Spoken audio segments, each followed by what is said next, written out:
Oriental TV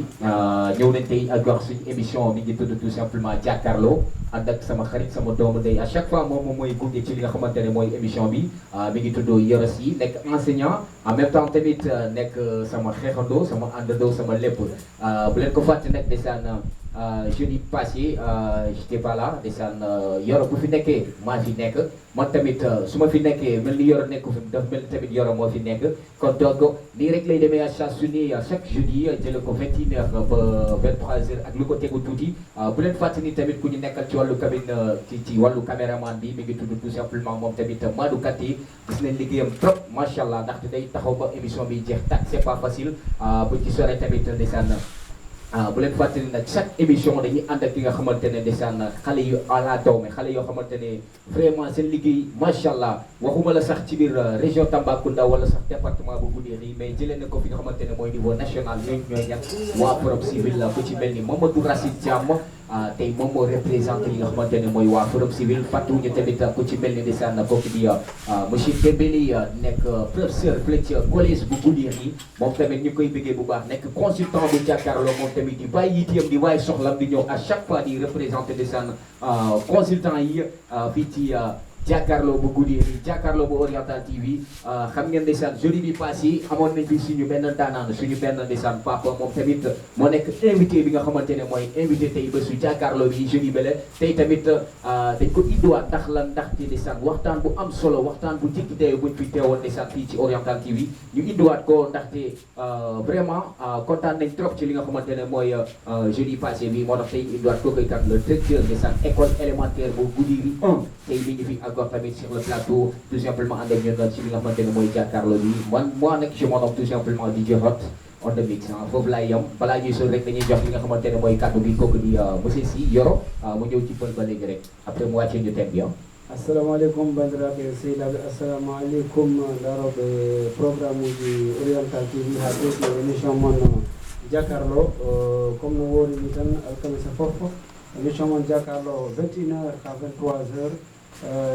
jewtiden e bandiraɓe ɓe jetti Allah noon nde gattuɗen ɗo e plateau ko kanko rokki en gattande wawde artude ɗo e plateau en calmina auditeur uji ɗi foof eɗen calmina téléspectateur uji ɗi pop eɗen calmina aussi leliɓe hôpital ɓe cellani ɓe eɗen ñaagui yo Allah rokkuɓe cellal eyyi ɓe wonɓe e juuɗe laamu aussi élage eɗen ñaagui nde Allah ɓilditaɓe e juuɗe laamu ɓe mbasa wattude kene rutinaɓe toon donc bisimilla moon émission moon jàkkaarloo no élage wiri ni ñanden en jewtino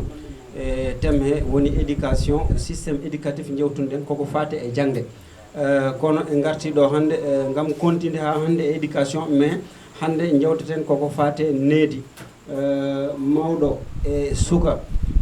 needi fonnodi wonde ɗon ndi hannde ene eggi nden toɓɓere ene jeeya eko jewteten e debbo e gorko sutora gonnoɗo ɗon needi wonɗon ɗon ni ɗoftogol gonnogol ɗon ngol hannde ene eggi ɗeɗo toɓɓe ɗiɗi ko ɗe jewteten te ɗe ɗiɗi fof tonguiɗe ko needi donc ko ɗeɗon jewteten hannde jewtiden e représentant Forum Civil woni Mamadou Racine Thiam et également woni le consultant comme d'habitude Amadou Dembélé professeur au collège de Goudiri et l'invité en tout cas de l'émission woni le directeur de l'école Goudiri 1 monsieur Diallo mais mbiɗa sikki oɗo émission o arani tan en tant que directeur mais aussi o ari ko en tant que parent d'élève pour wawde addude miijoji makko ceeɗaɗi e yewtere nde jogorɗen yewtide hannde nde élage ko ɗum wonno ko jinɗumi haal machallah monsieur Sy voilà bon wàcce na thème bi dama koy lay ci li nga xamante ne rek tout simplement ci olof vraiment tey nag li ñuy waxtaanee lu am solo la mooy lan mooy yar bu war a nekk diggante mag ak ndaw wala jabar sax ak jëkkëram wala sax yar moom bàyyi dara yar bi moom ci côté fànn bu nekk la tey moom la ñuy yaatalal fii ci jàkkaarloo balaa ñuy sori rek dañuy jox ki nga xamante ne kooku di Mamadou Racine Thiam mi nga xamante ne moo représenté fii waa Forum Civil Mamadou Racine Thiam bismillah ma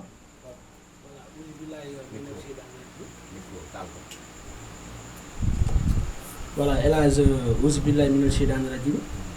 no jettuɗen Allah e nelaade moon en bawti hen jinnaɓe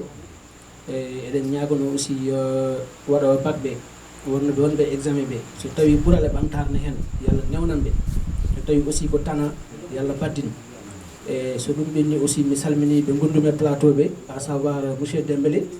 le directeur Diallo an Elage et Yero donc ɗon tan kannami ha yesso seeɗa. Merci. Voilà, merci beaucoup monsieur Thiam moom nag moo fi représenté waa Forum Civil dañuy jox rek ku ci mel ni monsieur Dembélé nekk consultant bu Jakaarlo monsieur Dembélé bonsoir. Bonsoir Elage. Salaamaaleykum waa Jakaarlo TV. Donc képp ki fi nekk rek ci plateau bi a salminama a juurama ha ardini hen monsieur Madou Kanté technicien men car machallah lafcat en jahan tan naten e nder wuro ngo tan calminen kala spectateur men oɗo instant walla auditeur mo gandanɗa ene jooɗi ene hetto émission Jakaarlo yiɗi nadde ronki walla mo yiɗano nadde foof joɗiɗo ene dar en calminiɓe en mbiɓe aussi eɗen mbaɗaɓe souhaité bonne émission en calmini dendagal imamuji wonɓe e nder diwan Goudiri foof et hande mention spéciale encore à notre doyen directeur d'école Goudiri 1 comme a haali joni ñanden kanko wonno invité hande aussi il est revenu ici sur le plateau parce qu'on a vu vraiment c'est une personne qui est très dense alors donc ñanden no waɗiri décortiqué thème mo yimɓe mbaɗanno mo jewtidanno o weeli yimɓe foof ha yimɓe ene potte yimɓe e laaɓi ɓooyi wadde noon min gollo ɓuuri ene kaala vraiment ɓe kaali émission o donc ɓe mbiya kamɓe ɓe jiita nadde mi aɗa famata wona neɗɗo fof wawi haalde e public quoi donc ɓenne kadi ɓe calminiɓe no fewi no fewi no fewi kadi oɗo instant e ɓenen jooɗi eɓe kuccite men eɓe ketto kala ko kaleten mais koko mbimiɓe ko tan minen komin sukaɓe kadi hakkille yonani donc hay soko konngude ɗiɗi ɓe mbawi noddude ɓe beddo hen ɓe ɓeydana en gandal ɗum kadi ene ɓuuri yiɗede voilà ndewmi tan koto monsieur Mamadou Racine Thiam rewi ɗo joni wadde souhaité aussi candidat ji waɗoɓe baccalauréat ɓe au niveau national no souhaite vraiment bonne chance à tous les candidats kala waɗɗo hen mérité rek le baccalauréat taw kadi ene nafa ɗum ɓamtare mum ene hen yo Allah hokku ɗum e dow jaam ɓe keɓani ɓe kadi ɓe ganda wona haydara échec wona hay batte ko pour few yo fewnito tan gongol sa ari tu vas passer avec succès toujours tan yimɓe kadi jaaha jettoyo e nder galleji ɓe gandanɗa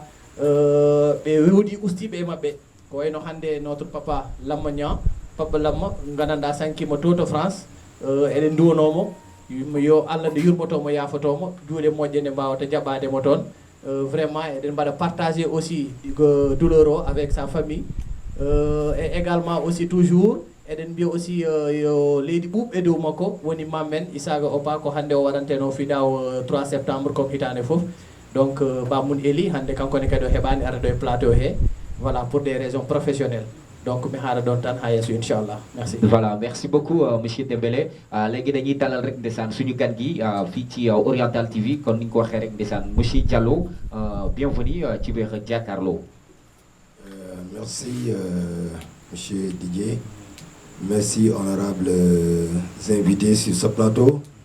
et nous saluons au passage le ministre de l'Éducation en passant par notre inspecteur M. Diagne avec ses collaborateurs Ins Loum, Ins Diabaté, Ins Soumaré, Ins Sissoko, sans oublier tous les enseignants du département, enseignants et enseignantes. Et pour dire aussi, nous félicitons non seulement les vaillants élèves du lycée qui sont en train de dérouler leurs épreuves du bac, on les souhaite bonne chance, mais aussi nous souhaitons bonne chance à ces élèves dont la correction a débuté aujourd'hui, c'est-à-dire le primaire, les élèves du CM2. Donc peut-être demain nous allons terminer la correction. Là aussi nous souhaitons bonne chance à tous les candidats et candidates au COP à l'entrée en 6e. Également aussi à ceux qui feront la 3e, c'est-à-dire le BFM. Là aussi on souhaite à tous les candidats et candidates vraiment de réussir avec succès. Mais sans oublier aussi le maire de la ville, Thiedel Diallo. Mon gandanda vraiment examen qui pop, on m'a dari hen, darande de fouti darade hen. O wiani tan ko maire de la ville, mo habba poste makko, non. O walli metru ji pop, o tiddiniɓe, o waɗiniɓe kassari, o waɗiniɓe hirande, o waɗiniɓe boddari, o soodi ataye, o soodi jarameje fof joƴinama. Vraiment enseignant ji pop et professeur ji, et en passant par le proviseur, les présidents de jury, les présidents de centre, e fof ɓe beltima e ko waɗi ko o waɗanani hay goto noon ko hoore makko waɗi ko leydi ndi fof waɗani ɗum noon kadi enen duttamo ngolɗon nde ɗon jarore caggal yettuɓe kadi jinnaɓe meɗen Voilà, je crois que sans tarder, j'espère bientôt qu'on va rentrer sur ce thème. Et le public sur le thème biado hala webani so wadi ngake de ngandu ko to mendo so fi kadi ko to Allah to imori assalamu alaikum pour l'instant. Voilà, merci beaucoup monsieur Diallo. Tay hande kakoni invité men der émission meden biété de Jakarlo. Vraiment monsieur Dembélé khalim fof ci descend surtout galle nya galle bandirab awlibeto. Je pense que Dembélé doy mo fof e bangal ngandanda vraiment jaltudo aduna fof yo Allah yurmo yafo yo Allah kharnulul aljanna. Voilà monsieur Si avant que den nati débat jinnomi ko pose des questions got monsieur Diallo jinnomi no jirda Jakarlo et surtout localité mo bi goni hande do émission amenodo. Oui, odo Jakarlo ko hone nganda pour min ne foti wade à tout moment. Peut-être que mais anda est-ce que positionnement est temps haut. Est-ce que positionnement temps haut e bata diminde sera parce que ko 21h te 21h ko hiwenta robbe daanima ko ndugo wona so asama joni so tawbe bindindi be dilima. Alors so tawini émission ne wono wadde avance seda ma waaw hokkude yimɓe hewɓe darde e kadi wadde poser des questions walla e lamdi maɓɓe mon kala waɗa hen wello hen erango mum wello hen miijo mum wello hen kadi anniya mum mi sikku ko ɗum tan peut être woni ngakkere ne jiimen seeɗa banggal émission mais sinon vraiment ko hunde nde ganduɗa so ɗum ɗo no continuer dani ma ngoɗo hirjingol ma wallu ma jogo nafoore non seulement e département he mais e population fof.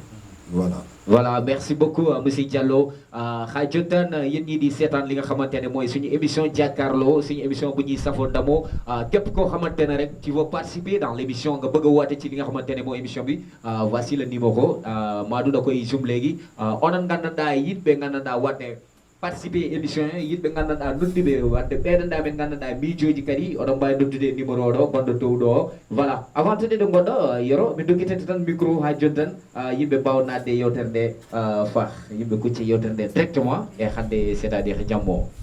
Voilà, là merci beaucoup mais itata aussi le numéro en direct pour Bemba Nande. Donc c'est le 77 945 01 03. Donc il peut participer à l'émission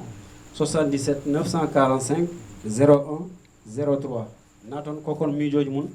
comme no biruɗen ni thème hande o ko crise des valeurs touba ko widum ko crise des valeurs crise éducative voilà. Donc needi eggi hande needi wonnode hakkunde mawɗo e suka needi ndi o jogonino mawɗo ndi hande ene wayno eggi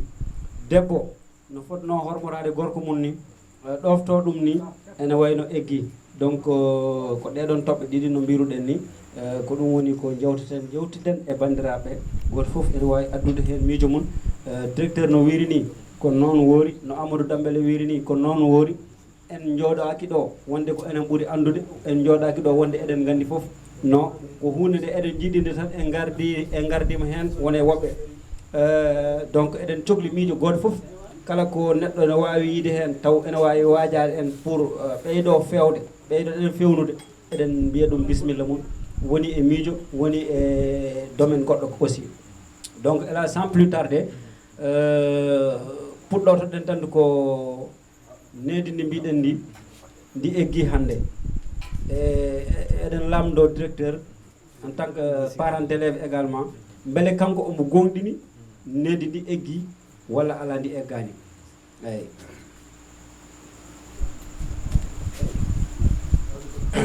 Allah jarama monsieur Yorasi e bandiraɓe wonɓe ɗo sur le plateau e heeɗiyankoɓe debbo hen gorko hen suka hen mawɗo hen no mbiruɗa ni ko hakke hakkille men tan e hakke gandal men kaleten hen. Effectivement needi ndi mbiɗa ndi ko sujet mo ganduɗa toɓɓere nde ganduɗa ande yaaji par ce que sen kaali needi hakkunde sukaɓe e jinaɓe mum hakkunde debbo e joom galle mum hakkunde e jangguinoɓe kadi e sukaɓe ɓe hoore mum. Donc si toɓɓere ndene yaaji mais needi ndi mbiɗa ndi effectivement ndi eggi sababuji noon poɗɗen haalde holko saabi hande ndiɗo needi ndi wonnodi hanki no jinnaɓe men gonirno hanki c'est à dire debbo e gorko holno ponno yiirede yiiraka noon hannde walla cukalel e jinnaɗo mum holno fonno yiirede hanki yiiraka hannde holko saabi ɗum kono noon haalde gonga leydi ndi eggi yoro heddi noon ko naten e débat o holko kaleten holko saabi ha ndiɗo leydi eggi ene waɗi les causes uji ɗi noon ne keewi fannuji ɗi ne keewi ko saabi ha tagi hannde ndiɗo leydi to ndi immino to eno jiɗirno ɗen ndi wonira ni walla no Allah yiɗirno ndi woniri ni walla soit sur le plan de l'islam walla sur le plan christianisme ɗiɗɗi pop no jiɗirno leydi ndi woniri ni hande ndi wonirani noon dans tous les sens eyyi voilà Yero je pense que anani ko Diallo haali ko voilà so tawi wonko jiɗɗa ɓeyden ha joddat e question ma o juste ko lamdade le consultant un commentaire makko par rapport à la première question parce que nede ndi effectivement le directeur waɗi confirmé ndi eggi donc dama ɗon lacce rek le consultant Amadou Dambélé son commentaire par rapport à ça. Voilà, merci donc monsieur Sy. Comme no mbirumi ñande ni doone kam so haali tan ala ko ɓeydata hen après par la suite quoi parce que kanko il ramasse tout en même temps. Voilà, comme il l'a dit réellement on a vu des changements de comportement aujourd'hui surtout à tous les niveaux. Woni needi hanki nde ɓiɗɗo joganino jinnaɗo mum walla ndi élève woni janngowo o jogani ceernajo makko o woni élève gonɗo école o woni gonɗo e alɓuran o walla kadi needi ndi gandanɗa hanki debbo ene joganino ɗum joom galle mum ɗum foof hannde en jii hayso gasani ha laaɓi ceer ustimo no feewi no feewi no feewi no feewi joni noon comme no doyen wirini tan ma en ƴeew yewtidde hen étape par étape guidoroɗen d' abord les causes ko saabi ɗum ɗon hakkunde jinnaɓe e ɓiɓɓe ɓe hakkunde élevaɓe ɓe e maître uji mum en nam hakkunde almuɓe ɓe e sernaɓe mum en nam e ko way noon e ko way noon e ko way noon mais moom yimɓe fof mbaɗi constaté kam ko franchement oɗon crise des valeurs hannde ene noto présent partout dans le Sénégal ha tentande mum e nder Goudiri mo gonɗen o voilà merci. voilà Dembélé avant de wadda en kuccat tan directement nda waɗi cause uji wayno ko e puɗɗirɗen e ko gandanɗa woni banggal mo gandanɗa woni banggal mawɗo e cukaɓe noon puɗɗirɗen après natane rewɓe d' abord Yoro so tawi wonko jiɗɗa yo ɗum après dokkamo automatiquement tan o kanko kadi huccen traité waaw mi yinno rek kala ko kalata ƴewa haalde ɗum e jolfe aussi sowona ɗum e mbattan émission o fof aussi pula yade gandanɗa nde ko ɗemgal ngal kalata ngal voilà donc ko ɗum tan jinnomi wadde précisé voilà donc so ɗum ɗen ni le représentant du Forum Civil Racine Thiam directeur et Amadou Dambélé fof mbaɗi confirmé nede ndi eggi selon toi les causes holko woni les causes holko addi hande ha nede ndi eggi pourquoi il y a plus de respect entre les jeunes envers les personnes âgées entre également les épouses envers les époux donc pour toi holko addi ɗum